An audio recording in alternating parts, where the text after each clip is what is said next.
తూర్పుగోదావరి జిల్లా రాజమహేంద్రవరం వాసుల చిరకాల కోరిక నెరవేరింది. నిర్మాణం పూర్తి చేసుకున్న మోరంపూడి ఫ్లైఓవర్ ను ఎంపీ పురంధేశ్వరి, మంత్రి కందుల దుర్గేష్, ఎమ్మెల్యేలో గోరంట్ల బుచ్చయ్య చౌదరి, ఆదిరెడ్డి వాసు ప్రారంభించారు.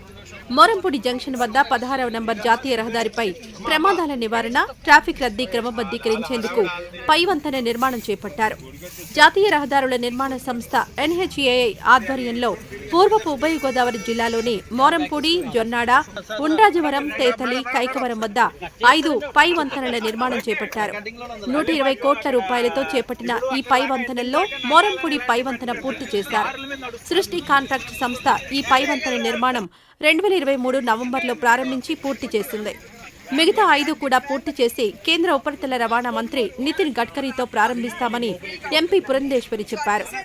దాని మీద బ్రిడ్జ్ చేస్తున్నటువంటి సందర్భంలో కేంద్ర మంత్రి గడ్కరీ గారు అలా కాదు స్తంభాలతోటి, ఎందుకంటే ప్రజలు అటు ఇటు రాకపోకలు వారికి ఇబ్బంది లేకుండా ఉండాలి అని చెప్పినటువంటి సందర్భంలో కొంచెం డిజైన్ మార్క్ కోసం చూస్తున్నాము. అది వెంటనే అయిపోతుంది. అయిపోయిన వెంటనే ఈ 4-5 బ్రిడ్జిలు కూడా ఈ నేషనల్ హైవే మీద చేసేటువంటి అవకాశం ఉంది. గడ్కరీ గారికి ప్రధానంగా నేను ధన్యవాదాలు తెలియజేస్తున్నాను. ఎందుకంటే వారు వెంటనే స్పందిస్తూ ఎప్పటికప్పుడు ఆంధ్ర రాష్ట్రానికి కావాల్సినటువంటి రోడ్ల సౌకర్యం కావచ్చు, వీటి మీదకి దృష్టి సారిస్తూ వారు అన్ని విధాలా కూడా రాష్ట్రానికి తన సహకారాన్ని అందిస్తున్నటువంటి సందర్భంలో వారికి ధన్యవాదాలు. సర్వీస్ రోడ్స్ కావాలి.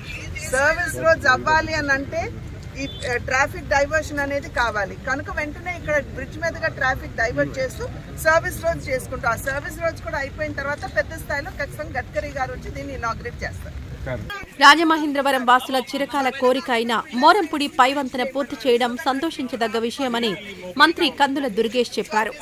ఏ రకమైనటువంటి ఇబ్బంది లేకుండా కేంద్ర ప్రభుత్వం, ముఖ్యంగా నరేంద్ర మోడీ గారి నాయకత్వంలో గడ్కరీ గారు, మన లోకల్ ఎంపీ గారు శ్రీమతి పురంధేశ్వరి గారు, వీరందరి కృషి వల్ల, అదేవిధంగా స్థానిక నాయకులు బుచ్చయ్య చౌదరి గారు, మన మిత్రులు ఆదిరెడ్డి వాసు గారు అందరం కలిసి వాళ్ళు దీన్ని ప్రారంభించుకుంటున్నాం. అంటే ఇది రహదారి మీద ఉండేటువంటి ఒత్తిడిని తగ్గించే విధంగా, ప్రమాదాలను నివారించే విధంగా ఈ కార్యక్రమాన్ని మనం ఏర్పాటు చేసుకోగలుగుతున్నాం. ఇది చాలా ఆనందకరమైన విషయం. ఇదే విధంగా ఇంకెక్కడైతే ఎక్కువ ప్రమాదాలకి ఎక్కువగా నోచి ఉండేటువంటి పరిస్థితులు ఉన్నాయో అక్కడ కూడా ఇలాంటి ఫ్లైఓవర్లు వేసి తద్వారా మనం ప్రజల మాన ప్రాణ రక్షణ అన్నీ కల్పించే విధంగా మనం చూడాల్సిన బాధ్యత. ఏదైతే ఈ యొక్క మౌలిక వసతులు, ఫ్లైఓవర్స్ కానీ రోడ్స్ కానీ ఏదైతే ఉన్నాయో అవన్నిటిని కూడా నిర్మించే బాధ్యత కేంద్ర ప్రభుత్వం, రాష్ట్ర ప్రభుత్వాల బాధ్యత. దీంట్లో ప్రజాప్రతినిధి యొక్క పాత్ర, వాటిని పర్యవేక్షించి కేంద్రంతో రాష్ట్రంలోని ఏదైతే ఉన్నాయో వాటిని అనుసంధానంగా ముందుకు తీసుకెళ్దాం. ఒకటే చెప్తా ఉన్నాం రాజమండ్రి ప్రజలకి, ఈరోజు మారుపూడి ఫ్లైఓవర్ని ఓపెన్ చేసుకుంటా ఉన్నాం. ఏ విధంగా జరిగింది?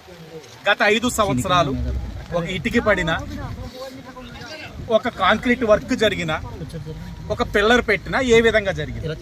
మేము ఆర్భటాలకి దూరంగా, పబ్లిసిటీకి దూరంగా ప్రజలకి ఏది మేలు జరుగుతుందో ఆ కార్యక్రమాలు చేసుకుంటూ వెళ్తా ఉన్నాం. దాంట్లో భాగంగానే ఫ్లైఓవర్ అనాలోచనతో, అవగాహన రహిత్యంతో ఏదైతే 4 ఫ్లైఓవర్లు గత 5 సంవత్సరాలు కోల్పోయి ఉన్నామో ఈ రాజమండ్రి పార్లమెంట్ కానీ, ఈ చుట్టుపక్కల ప్రజలు కానీ అవన్నీ కూడా గౌరవ ఎంపీ గారు పురంధేశ్వరి గారు వాటిని ఫాలో చేస్తారు.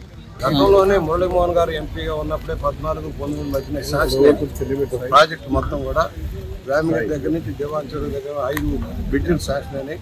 కానీ గత పాలకులు, వైఎస్ఆర్ పార్టీ పాలకులు, ఎంపీ గారి యొక్క అసమర్థ విధానాల వల్ల మొత్తం క్యాన్సిల్ అయిపోయింది. మరలా ఇది కొత్తగా శాంక్షన్ చేసుకొని రావాల్సిన పరిస్థితి వచ్చిందంటే కారణం ఒక ఔటర్ రింగ్ రోడ్ పంపుతో దీన్ని ఆపేశారు. ఈ లోపల అనేక మంది మరణించారు. దీన్ని మేము కూడా డిమాండ్ చేయండి. దివాన్ చెరువు దగ్గర నుంచి మొత్తం కూడా సర్వీస్ రోడ్లు, పొట్టిలంక దాకా కూడా సర్వీస్ రోడ్లు, ఎందుకంటే నగరం అంతా విస్తృతంగా పెరుగుతుంది. ఈ ప్రాంతంలో ఇక్కడ కొత్తగా ట్రాఫిక్ జామ్. ఈ వీడియో నచ్చితే లైక్ చేయండి. అలాగే మా ఛానల్ ని ఫస్ట్ టైం కనుక చూస్తున్నట్టయితే ఇప్పుడే సబ్స్క్రైబ్ చేసుకుని పక్కనే ఉన్న గంట సింబల్ ని యాక్టివేట్ చేసుకోండి. అప్పుడే మేము పెట్టే ప్రతి వీడియో మీకు నోటిఫికేషన్ గా వస్తుంది. అలాగే ఈ వీడియో పూర్తిగా చూసినందుకు ధన్యవాదాలు.